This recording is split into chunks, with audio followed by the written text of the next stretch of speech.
I'm Anna, and I want to share my story. Maybe it'll help someone out there.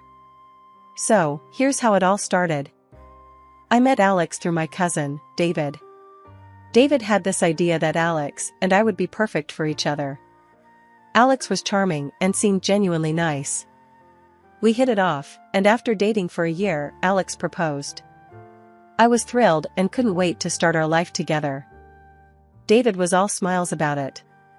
Anna, you and Alex are like a match made in heaven, he'd say whenever we met up. Our wedding was beautiful, surrounded by family and friends. Everything felt perfect. Right after the wedding, Alex suggested we move in with his mother, Ellen. He said it'd be good for us financially, and Ellen needed company after her husband passed away. I wasn't sure at first, but Alex was convincing. At first, living with Ellen was fine. She was nice enough, and we got along pretty well. I tried to help around the house and make things comfortable for everyone. 6 months later, Alex brought up the idea of me quitting my job. Anna, I've been thinking. Maybe you should quit your job and focus on the house and helping my mom, Alex suggested one evening. Quit my job? But I like my job, Alex, I replied, feeling a bit uneasy. I know, but it would be better for all of us. Mom could use more help, and you'd have more time for the house, he insisted. So, I quit my job as an accountant. It was a tough decision because I enjoyed my work, but I thought it was the right thing to do for our family. I wanted to be a good wife and help Alex and Ellen as much as I could. In the beginning, it seemed okay. I kept busy with housework and spent a lot of time with Ellen. We cooked together, and I tried to learn more about her and Alex's family traditions. I missed my job, but I told myself it was worth it for the sake of our family. Alex seemed happy with the arrangement too. See, Anna? This is working out well. We're all getting along better, and the house is running smoothly, Alex said, looking pleased. Yeah, I guess it's not so bad, I agreed, trying to stay positive. As the months went by, I tried my best to keep things running smoothly at home. I focused on making Alex and Ellen happy, even though I sometimes missed my old life and the independence my job gave me. But then, little by little, things started to change. Ellen became more demanding, and Alex's attitude towards me shifted. It was like they both started seeing me differently, more like a housemaid than a wife or daughter-in-law. One morning, I was in the kitchen making breakfast. Ellen walked in and frowned at the sight of me. Anna, did you forget to dust the living room? It's a mess in there, she said, her tone sharp. I did dust it, Ellen. I'll do it again after breakfast, I replied, trying to keep my voice calm. Well, it doesn't look like it. You need to be more thorough, she snapped back, not hiding her irritation. When Alex came home that evening, Ellen wasted no time in complaining about me. Alex, you need to talk to Anna. She's not keeping the house clean enough, Ellen said, her voice dripping with annoyance. Anna, what's going on? Why isn't the house clean? Alex asked, looking at me with a frown. I cleaned the house, Alex. I don't know what else to do, I said, feeling frustrated and helpless. Just do a better job. We can't have Mom upset like this, he replied, his tone dismissive. I felt like I was walking on eggshells all the time, trying to avoid Ellen's criticism and Alex's disappointment. No matter how hard I tried, it was never enough. One day, Ellen decided to have some friends over for lunch. She didn't give me much notice, and I scrambled to prepare everything. Anna, I need you to serve lunch to my friends. Make sure everything is perfect, Ellen ordered, not bothering to ask if I was okay with it. When her friends arrived, I served them lunch and tried to be as polite as possible. But I could feel their eyes on me, judging me. Is this your daughter-in-law, Ellen? She seems a bit flustered, one of her friends remarked, not bothering to lower her voice. Yes, she's still learning how to manage everything, Ellen replied, casting me a disapproving look. I wanted to disappear. After they left, Ellen wasted no time in complaining to Alex. Anna was so slow and disorganized today. Her cooking wasn't even that good, she said, shaking her head.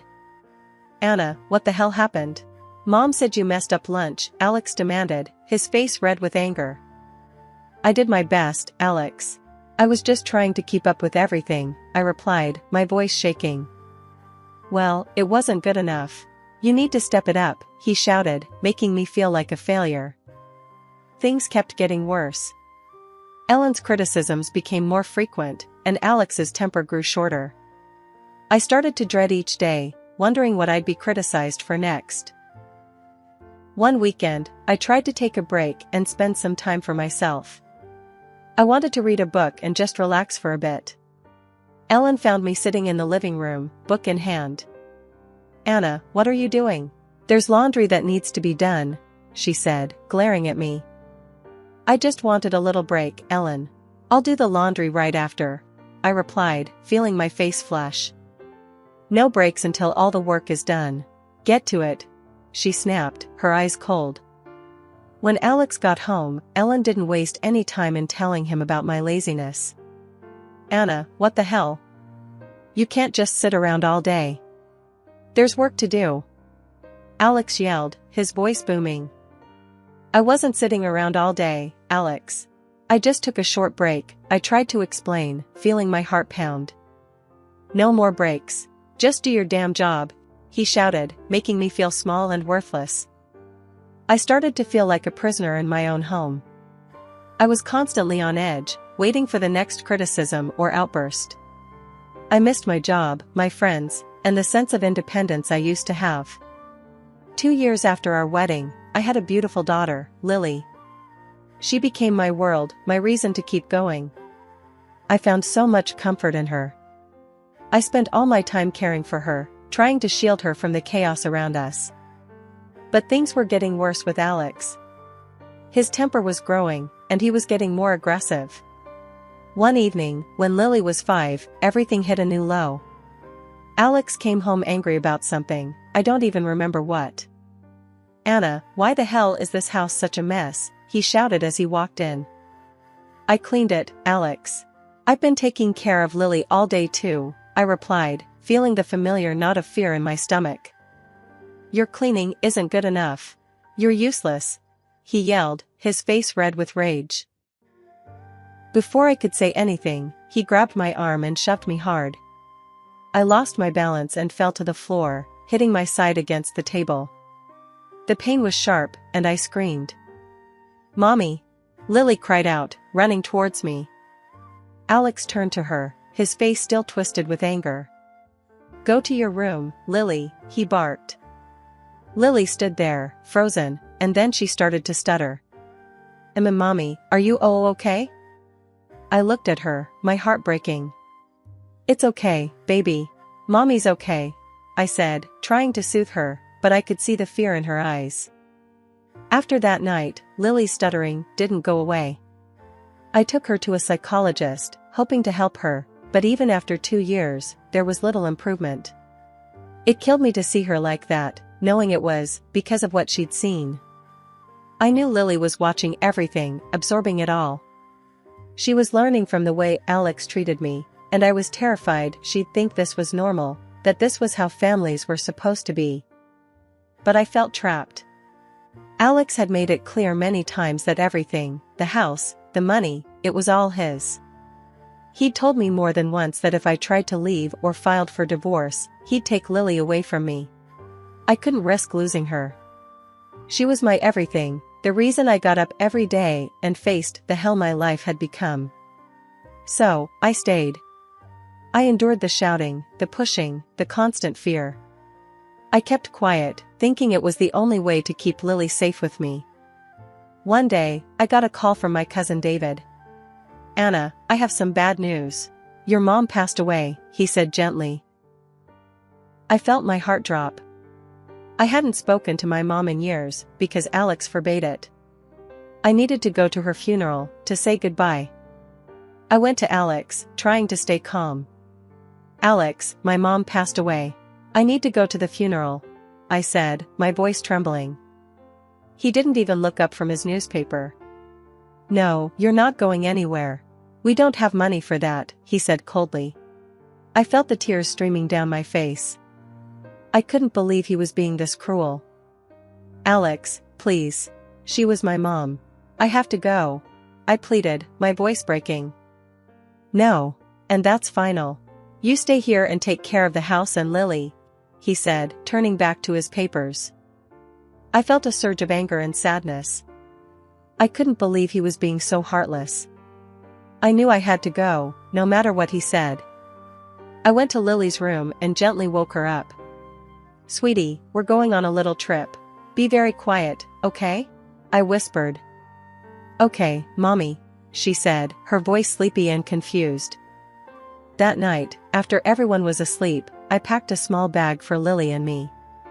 I took my savings and quietly slipped out of the house with Lily. We got in the car, and I started driving towards my hometown. My heart was pounding, but I knew I had to do this. We arrived early the next morning. I was exhausted but relieved to be away from Alex, even if just for a while. We checked into a small motel and got a little rest before the funeral. The farewell was split into 2 parts, one for family and one public. The family farewell was emotional. I hadn't seen my relatives in years, and there were a lot of tears and hugs. I felt a mix of sadness and relief being around them. During the service, my phone rang. It was Alex, of course. I accidentally hit the speaker button, and his angry voice echoed through the room. Anna, get your ass back home right now, or I swear to God, I'll file for divorce and take Lily away, he shouted. Everyone turned to look at me, their faces showing a mix of shock and pity. I felt my face burning with embarrassment. I quickly turned off the speaker and mumbled, I'm at my mom's funeral, Alex. We'll talk later. Then I hung up. For the rest of the service, I felt a knot of shame and anger in my stomach. I couldn't believe he'd humiliated me like that in front of everyone. But I also felt a strange sense of clarity. I knew I couldn't keep living like this. After the service, David came up to me. Anna, you can't go back to that. You deserve better, he said, handing me a piece of paper with a lawyer's number on it. Call this lawyer. He can help you. I looked at the paper, feeling a mix of fear and hope. Maybe this was my chance to change things. Thank you, David, I said, feeling tears in my eyes. We spent the night at the motel again. I didn't sleep much, but for the first time in a long time, I felt a spark of hope. I was scared, but I knew I had to take this chance. For Lily and for myself, I had to find a way out. That morning at the hotel, after my mom's funeral, I woke up with a new resolve. I knew I couldn't keep living in fear and letting Alex control my life. My mom had left me her house and a good amount of money. It was a lifeline, a chance to start over. I looked at the phone number David gave me, the lawyer who could help with my situation. I knew I had to act, for Lily and for myself.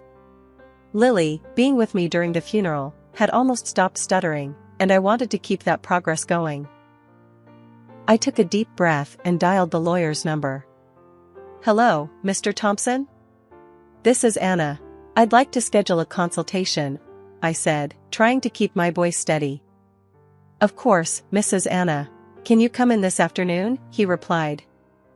Yes, I'll be there, I confirmed, feeling a mix of fear and determination. After dropping Lily off at David's place, I headed to the lawyer's office. I felt nervous but ready to take this step. Mr. Thompson was a kind man, and he welcomed me warmly. Mrs. Anna, tell me everything, he said, his voice calm and reassuring. I told him about the years of control, the threats, and the violence. He listened carefully, taking notes. We need solid evidence of the abuse, both physical and emotional, he explained. Record everything. Keep a detailed journal. I nodded, feeling a plan forming. I'll do that. I'll record every incident and write down everything, I promised. After the meeting, I went straight to buy a new smartphone. It felt like a small act of rebellion, a step towards taking back control. I set it up with a secure passcode and tested the recording function. I wanted to be ready for anything. Feeling more prepared, I returned to David's house to pick up Lily. She looked happier and more relaxed than I'd seen her in a long time. Ready to go home, sweetie? I asked, giving her a hug. Yes, Mommy, she replied, smiling. We drove back to Alex and Ellen's house.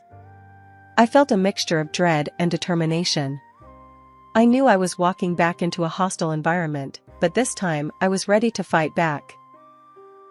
As soon as I walked in, Ellen was there, glaring at me. Where the hell have you been, Anna? Do you think you can just waltz in and out as you please? She snapped. I was at my mother's funeral, Ellen. I told Alex. I replied, keeping my voice steady. Well, you're back now. Get to work. This house won't clean itself, she said, turning away with a huff. I took a deep breath, turned on my new phone, and slipped it into my pocket. I started recording, determined to capture everything. I went about my chores, documenting every harsh word and insult. When Alex came home, he was furious. Anna, what the hell were you thinking? Leaving like that without my permission? He shouted. I went to my mom's funeral, Alex. I had to go, I replied, my heart pounding. You don't do anything without my say-so. Do you hear me? He yelled, his face red with anger. Give me your phone and purse. I handed him my old phone, glad of my foresight. I wasn't going to let him intimidate me anymore. I was gathering evidence, building my case, and planning my escape. That night, after everyone was asleep, I sat down with my journal. I wrote down everything that had happened since I got back, every insult, every threat. I felt a sense of purpose, a determination to see this through. The days that followed were tough. Alex and Ellen were as hostile as ever, but I kept recording and documenting. I was building my case, piece by piece, readying myself for the fight ahead. At dinner one night, Ellen started her usual tirade. She looked at me with disdain and said, "You're nothing but a walking girl, leaving the house without Alex's permission. Disgraceful." I felt a surge of anger. Ellen, don't insult me in front of my daughter, I said, trying to keep my voice calm but firm. Alex's face turned red with anger. How dare you raise your voice at my mother, he yelled, pushing me hard. I stumbled but didn't fall. He then swung his hand towards me, eyes blazing with fury. You live here on bird rights, Anna. Don't forget that, he shouted. I took a deep breath, feeling a strange calm wash over me. I want a divorce, Alex, I said clearly. His face turned a deeper shade of red, and he screamed, You belong to me. You'll be my property until death. I wasn't scared this time. I had my phone in my pocket, recording everything. I knew I had proof. For the first time, I felt a sense of control. Over the next week, I continued to record every insult and threat from both Alex and Ellen. Each time they belittled me, I quietly turned on my new phone's recorder. Ellen didn't hold back. You're worthless, Anna. Can't even keep a house clean, she sneered. I noted it all down in my journal. Every insult, every harsh word, went into my records. I knew this was crucial for my case. Alex wasn't any better. You think you're tough now? You'll never leave me. You're nothing without me, he'd shout. I stayed calm, recording his words and adding them to my growing list of evidence. It was exhausting, but I knew it was necessary. One day, I caught Ellen berating me in the kitchen. You're a disgrace to this family, Anna. Leaving the house like a tramp, she spat. I recorded her words, feeling more determined than ever. I knew I was building a strong case, one that would protect Lily and me. That week was tough, but I felt a new sense of purpose. I was gathering the evidence I needed to break free. For Lily's sake and for mine, I was determined to see this through. A week after returning from my mom's funeral, I couldn't take the tension at home anymore. I called Mr. Thompson, the lawyer. Mr. Thompson, it's Anna. I've collected all the evidence. It's getting unbearable here, I said, trying to keep my voice steady. Anna, your cousin hired a private investigator to look into your husband. The investigator has some important findings. Can you meet him today? He replied. Of course, I'll go right away, I said, feeling a mix of fear and anticipation. I drove to meet the private investigator, feeling nervous but determined. When I arrived, he was waiting with a serious expression. "Anna, I've been looking into your husband's activities. He's involved in fraudulent schemes and has ties to criminal activities. The police have been watching him, but they didn't have enough evidence until now," he explained, handing me a folder. "This folder has everything. It's your freedom folder," he said. I took the folder with trembling hands, feeling the weight of its importance. "Thank you. This means everything to me," I said, my voice shaking. I got back in the car and drove home, my mind racing with thoughts of what this meant for Lily and me. When I pulled into the parking lot, Alex was there, his face twisted with anger. "Where the hell have you been, Anna? Get in the house now," he shouted, his eyes full of menace. I felt a surge of fear, but knew I had to stay calm. I didn't get out of the car. Instead, I called David. "David, I'm at home, and Alex is furious. I have the evidence. Can you call the police?" I said, my voice trembling. "Stay in the car, Anna. I'll call them right now," David replied. Alex, seeing I wasn't moving, yanked the car door open and dragged me out. "You don't listen. You think you can defy me?" he screamed, pulling me towards the house. At that moment, the police arrived, lights flashing. I collapsed on the asphalt, overwhelmed by the tension, and burst into tears. The officers rushed over, separating Alex from me. They arrested Alex and took the folder with the evidence. I sat there, watching as they led him away, feeling a mix of relief and disbelief. After the police took Alex away, Ellen was furious. She stormed into the house, her face twisted with rage. "You ungrateful woman. We took you in, and this is how you repay us?" she spat, her voice full of venom. I didn't respond. I knew it was pointless. I packed our things quickly, gathering what little I could. Lily clung to my side, sensing the tension but staying quiet.